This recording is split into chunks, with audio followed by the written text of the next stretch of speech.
असल लाहौर, कराची, ढाका, दिल्ली ये वो चंद बड़े बदनसीब शहर हैं जो कभी पहले नंबर पर, कभी दूसरे या तीसरे नंबर पर आलूदा तरीन शहरों में शुमार किए जाते हैं। ज्यादा कसाफत की वजह क्लाइमेट चेंज, दरख्तों की कटाई, कारखानों और गाड़ियों से निकलने वाला धुआं, गिरदो गुबार हवा को आलूदा कर देते हैं। और जब हवा आलूदा हो जाती है तो बहुत से अमराज का बायस बन सकती है। आलूदा हवा के अंदर तरह-तरह के बीमारियां फैलाने वाले जरासीम मौजूद होते हैं, जो सांस के ज़रिए इंसानी जिस्म में दाखिल हो जाते हैं और बीमार कर सकते हैं। सांस से रिलेटिव अमराज, खांसी, दमा, एलर्जी, टीबी, ये ऐसे अमराज हैं जिनके जरासीम हवा में मौजूद होते हैं। आलूदा हवा में जानवरों के बाल, मिट्टी के ज़रात और जल्दी अमराज से उतरने वाले परत मौजूद होते हैं, जो बीमारियां फैला सकते हैं।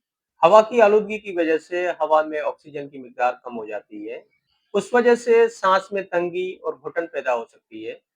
गैर हुकूमती इदारों के रहम करम पर न रहें, अपनी अपनी फैमिली की हिफाजत खुद करें, अनकवर्ड और खुली अशिया का इस्तेमाल बंद करें, मास्क का इस्तेमाल लाजमी कर लिया करें। अपना ख्याल रखें। अल्लाह हाफिज।